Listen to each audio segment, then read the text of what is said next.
Shri Shri Ramakrishna Kathamrita 1885 6 April একাদশ পরিচ্ছেদ অন্তরঙ্গ সঙ্গে বসু বলরাম মন্দিরে।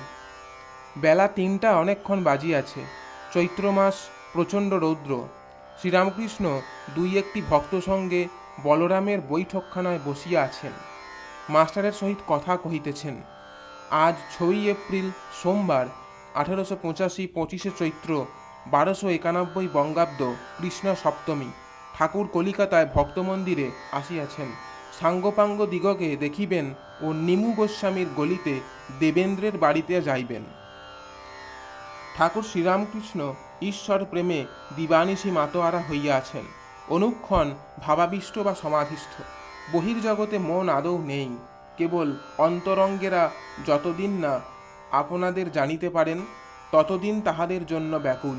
বাপ মা যেমন অক্ষম ছেলেদের জন্য ব্যাকুল, আর ভাবেন কেমন করে এরা মানুষ হবে, অথবা পাখি যেমন শাবকদের লালন পালন করিবার জন্য ব্যাকুল। শ্রীরামকৃষ্ণ মাস্টারকে বলে ফেলেছি 3টের সময় যাব, তাই আসছি, কিন্তু ভারী ধূপ। মাস্টার: আজ্ঞে হ্যাঁ, আপনার বড় কষ্ট হয়েছে। ভক্তেরা ঠাকুরকে হাওয়া করিতেছেন। শ্রীরামকৃষ্ণ: ছোট নরেনের জন্য আর বাবুরামের জন্য এলাম। পূর্ণকে কেন আনলে না? মাস্টার: সভায় আসতে চায় না, তার ভয় হয় আপনি 5 জনের সাক্ষাতে সুখ্যাতি করেন, পাছে বাড়িতে জানতে পারে। শ্রীরামকৃষ্ণ: হ্যাঁ, তা বটে। যদি বলে ফেলি তো আর বলবো না। আচ্ছা, পূর্ণকে তুমি ধর্মশিক্ষা দিচ্ছ, এ তো বেশ। মাস্টার: তাছাড়া বিদ্যাসাগর মহাশয়ের বইয়েতে সিলেকশন ওই কথাই আছে, ঈশ্বরকে দেহ মন প্রাণ দিয়ে ভালোবাসবে। এ কথা শেখালে কর্তারা যদি রাগ করেন তো কি করা যায়? শ্রীরামকৃষ্ণ: ওদের বইয়েতে অনেক কথা আছে বটে, কিন্তু যারা বই লিখেছে তারা ধারণা করতে পারে না। সাধুসঙ্গ হলে তবে ধারণা হয়। ঠিক ঠিক ত্যাগী সাধু যদি উপদেশ দেয়, তবেই লোকে সে কথা শুনে।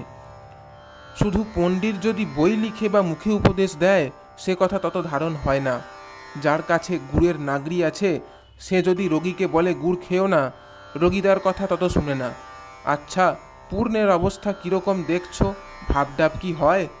মাস্টার: কই, ভাবের অবস্থা বাহিরে সেরকম দেখতে পাই না। একদিন আপনার সেই কথাটি তাকে বলেছিলাম। শ্রীরামকৃষ্ণ: কি কথাটি? মাস্টার: সেই যে আপনি বলেছিলেন সামান্য আধার হলে ভাব সম্বরণ করতে পারে না, বড় আধার হলে ভিতরে খুব ভাব হয়, কিন্তু বাহিরে প্রকাশ থাকে না। যেমন বলেছিলেন সায়ের দিঘিতে হাতি নামলে টের পাওয়া যায় না, কিন্তু ডোবাতে নামলে তোল পার হয়ে যায়, আর পাড়ের উপরে জল উপচে পড়ে। শ্রীরামকৃষ্ণ: বাহিরে ভাব তার তো হবে না, তার আকর আলাদা। আর সব লক্ষণ ভালো, কি বলো? মাস্টার: চোখ দুটি বেশ উজ্জ্বল, যেন ঠেলে বেরিয়ে আসছে। শ্রীরামকৃষ্ণ: চোখ দুটো শুধু উজ্জ্বল হলে হয় না, তবে ঈশ্বরীয় চোখ আলাদা। আচ্ছা, তাকে জিজ্ঞাসা করেছিলে তারপর ঠাকুরের সহিত দেখার পর কীরকম হয়েছে? মাস্টার: আজ্ঞে হ্যাঁ, কথা হয়েছিল। সে 4-5 দিন ধরে বলছে ঈশ্বর চিন্তা করতে গেলে আর তার নাম করতে গেলে চোখ দিয়ে জল, রোমাঞ্চ এইসব হয়। শ্রীরামকৃষ্ণ: তবে আর কি? ঠাকুর ও মাস্টার চুপ করিয়া আছেন। কিয়ৎক্ষণ পরে মাস্টার কথা কহিতেছেন, বলিতেছেন সে দাঁড়িয়ে আছে। শ্রীরামকৃষ্ণ: কে? মাস্টার: পূর্ণ। তার বাড়ির দরজার কাছে বোধহয় দাঁড়িয়ে আছে। আমরা কেউ গেলে দৌড়ে আসবে, এসে আমাদের নমস্কার করে যাবে। শ্রীরামকৃষ্ণ: আহা আহা।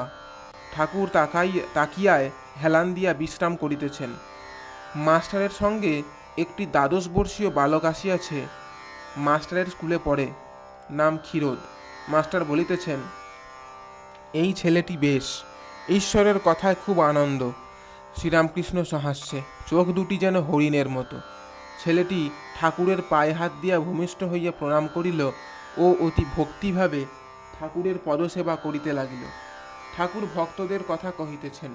শ্রীরামকৃষ্ণ মাস্টারকে রাখাল বাড়িতে আছে, তাওরও শরীর ভালো নয়, ফোড়া হয়েছে। একটি ছেলে বুঝি তার হবে শুনলাম। পল্টু ও বিনোদ সম্মুখে বসিয়া আছেন। শ্রীরামকৃষ্ণ পল্টুর প্রতি সহাস্যে, তুই তোর বাবাকে কি বললি? মাস্টারের প্রতি, ওর বাবাকে ও নাকি জবাব করেছে এখানে আসবার কথায়। পল্টুর প্রতি, তুই কি বললি? পল্টু: বললুম হ্যাঁ, আমি তার কাছে যাই, এ কি অন্যায়? ঠাকুর ও মাস্টারের হাস্য। যদি দরকার হয় আরও বেশি বলবো। শ্রীরামকৃষ্ণ সহাস্যে মাস্টারকে, না কি গো, কত অত দূর? মাস্টার, আজ্ঞে না, অত দূর ভালো নয়। ঠাকুরের হাস্য। শ্রীরামকৃষ্ণ বিনোদের প্রতি, তুই কেমন আছিস? সেখানে গেলি না? বিনোদ, আজ্ঞে যাচ্ছিলাম, আবার ভয়ে গেলাম না, একটু অসুখ করেছে, শরীর ভালো নয়। শ্রীরামকৃষ্ণ, চ না সেইখানে, বেশ হাওয়া, সেরে যাবি। ছোট নরেন আসিয়াছেন। ঠাকুর মুখ ধুইতে যাইতেছেন। ছোট নরেন গামছা লইয়া ঠাকুরকে জল দিতে গেলেন। মাস্টারও সঙ্গে সঙ্গে আছেন। ছোট নরেন পশ্চিমের বারান্দার উত্তর কোণে ঠাকুরের পা ধুইয়া দিতেছেন। কাছে মাস্টার দাঁড়াইয়া আছেন। শ্রীরামকৃষ্ণ, ভারী ধূপ। মাস্টার, আজ্ঞে হ্যাঁ। শ্রীরামকৃষ্ণ, তুমি কেমন করে ওইটুকুর ভিতর থাকো? উপরের ঘরে গরম হয় না? মাস্টার, আজ্ঞে হ্যাঁ, খুব গরম হয়। শ্রীরামকৃষ্ণ, তাতে পরিবারের মাথার অসুখ, ঠান্ডায় রাখবে। মাস্টার, আজ্ঞে হ্যাঁ, বলে দিয়েছি নিচের ঘরে শুতে। ঠাকুর বৈঠকখানা ঘরে আবার আসিয়া বসিয়াছেন ও মাস্টারকে বলিতেছেন, তুমি এ রবিবারেও যাও নাই কেন? মাস্টার, আজ্ঞে বাড়িতে তো আর কেউ নাই, তবে আবার পরিবারের মাথার ব্যারাম, কেউ দেখবার নাই। ঠাকুর গাড়ি করিয়া নিমু গোস্বামীর গলিতে দেবেন্দ্রের বাড়িতে যাইতেছেন। সঙ্গে ছোট নরেন, মাস্টার, আরও দুই একটি ভক্ত পূর্বের কথা কহিতেছেন, পূর্ণের জন্য ব্যাকুল হইয়া আছেন। শ্রীরামকৃষ্ণ মাস্টারকে, খুব আধার, তা না হলে ওর জন্য জপ করিয়ে নিলে, ও তো এসব কথা জানে না। ও মাস্টার ও ভক্তেরা অবাক হইয়া শুনিতেছেন যে ঠাকুর পূর্ণের জন্য বীজমন্ত্র জপ করিয়াছেন। শ্রীরামকৃষ্ণ, আজ তাকে আনলেই হতো, আনলে না কেন? ছোট নরেনের হাসি দেখিয়া ঠাকুর ও ভক্তেরা সকলে হাসিতেছেন। ঠাকুর আনন্দে তাহাকে দেখাইয়া মাস্টারকে বলিতেছেন, দেখো দেখো, ন্যাকা ন্যাকা হাসে, যেন কিচ্ছু জানে না, কিন্তু মনের ভিতর কিছুই নাই, তিনটেই মনে নাই, জমিন, জরু, রুপেয়া। কামিনী কাঞ্চন মন থেকে একেবারে না গেলে ভগবান লাভ হয় না। ঠাকুর দেবেন্দ্রের বাড়িতে যাইতেছেন। দক্ষিণেশ্বরে দেবেন্দ্রকে একদিন বলিতেছিলেন, একদিন মনে করছি তোমাদের বাড়ি যাব। দেবেন্দ্র বলিয়াছিলেন, আমিও তাই বলবার জন্য আজ এসেছি, এই রবিবার যেতে হবে। ঠাকুর বলিলেন, কিন্তু তোমার আয় কম, বেশি লোক বলো না, আর গাড়ি ভাড়া বড় বেশি। দেবেন্দ্র হাসিয়া বলিয়াছিলেন, তা আয় কম হলেই বা, ঋণং কৃত্বা ঘৃতং পিবেত, ধার করে ঘি খাবো, ঘি খাওয়া চাই। ঠাকুর এই কথা শুনিয়া হাসিতে লাগিলেন। হাসি আর থামে না। কিয়ৎ পরে বাড়িতে পৌঁছিয়া বলিতেছেন, দেবেন্দ্র, আমার জন্য খাবার কিছু করো না, অমনি সামান্য, শরীর তত ভালো নয়। জয় ঠাকুর মশাই।